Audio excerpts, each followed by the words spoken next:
Twitter fired back at Elon Musk on Monday, accusing the world's richest person of knowingly breaching an agreement to buy the social media firm, days after the Tesla chief sought to back out of the $44 billion deal.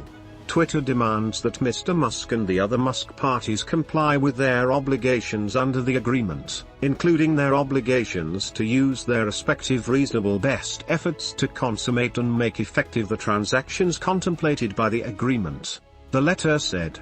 The company has planned to sue Musk to force him to complete the deal, a threat he laughed off on Monday, when he sent a series of tweets joking about Twitter and its threat to enforce the agreement in court.